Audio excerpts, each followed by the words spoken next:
guess I'm the first one to do a toast, and I wrote it down, but couldn't remember it all. Oh, I remember when I was rubbing your tummy, you little baby. I was rubbing your mama's tummy, actually. And I thought I was rubbing your head, but actually it was freaks in your butt. Should have known that, I think. When you were born, she just wouldn't stop crying.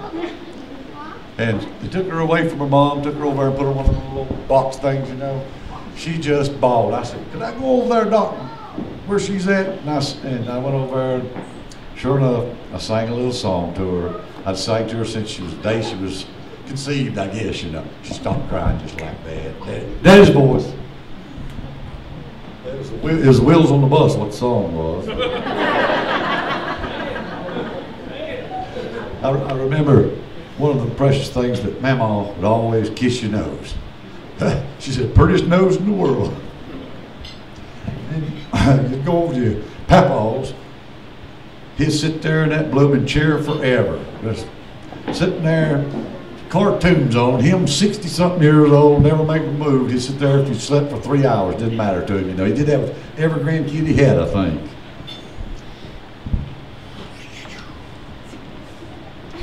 I remember sending you out there to go to Mama's house, my Mama's house, and broke your wrist.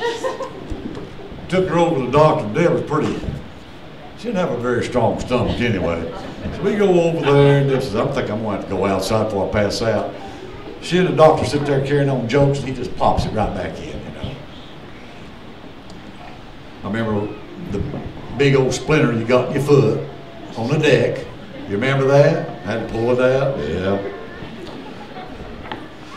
I went to the football games with her pretty religiously when she was in high school.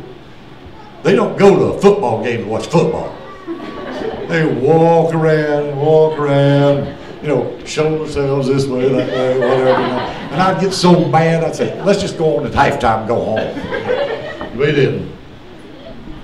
I remember going to Hooker Falls, sliding underneath that, everybody going out there and having a good time. You remember us going riding the horses, and you didn't like the lady because she said, "I've got to have the leash in front," and you wanted to hold that thing in your hand.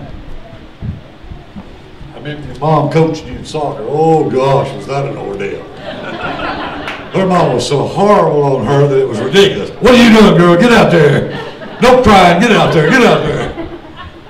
And Remy would be sitting out there just moving back out of the way, you know. Yeah, okay.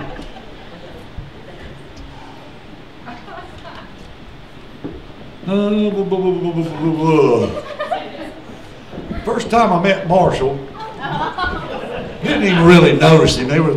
We had a big sleep out at the house in the backyard. Bunch, boys, all of them, they all went out there, and he was just one of the guys there, so I didn't pay attention to him, you know. Darn, it wasn't too awful long, but he was over there quite often, you know. I said, "This gets a little bit too friendly here now."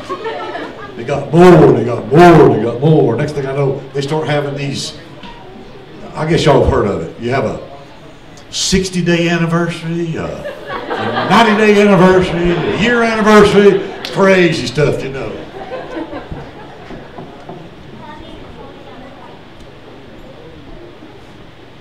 Well, what happened with me and Marshall, we sort of become fishing buddies. Trout fishing, which I'd given up, and he got me back into it. But the only problem fishing with him is, I'd catch 10 fish. He'd say, "That ain't nothing." He said, "I caught the biggest one." You know, just terribly competitive with me in fishing, about everything. Went thinking play golf. Now let me tell you what, what an experience. First time on the golf course, and Paul and Marshall and myself and Brandon went out. 30 golf balls he lost. 30 golf balls. Second time we went out, he ran out of golf balls. And you didn't think I was going to let him have my dollar and some golf balls. No way. I still got some notes. Marshall's worked for us for, I don't know, 3 or 4 years, something like that. You know, he has missed 0 days, not a day. That shows that he's got dedication, loyalty. A lot of that went a whole lot with me letting him hook up with this girl of mine. Not that he's working for me, but that he was real dedicated to what he did, you know. one big thing, we'd go out to eat with him quite often, and this would just infuriate me. He would sit there, and she'd sit there, and they had their plates, you know. One of them would get French fries, especially if he got them. Oh, he didn't share his French fries with her. His own wife to be, no, you ain't getting my French fries. But he's gotten a little bit better at it now. He gave up dipping. She says, would you stop dipping? Bam. He just quit. Just like that. No more dipping. Over with. He told her the only thing he wouldn't give up was going to his favorite store. And I guess everybody knows what that was. Bass Pro Shop. I trust that God has entered both your lives and that you will honor him throughout your marriage, and I think that you will be so happy, so prosperous, and such a loving couple. And everybody, if you'll take whatever drink you got, if you'll lift a drink, and that we'll have a toast to the bride and groom. Here, here.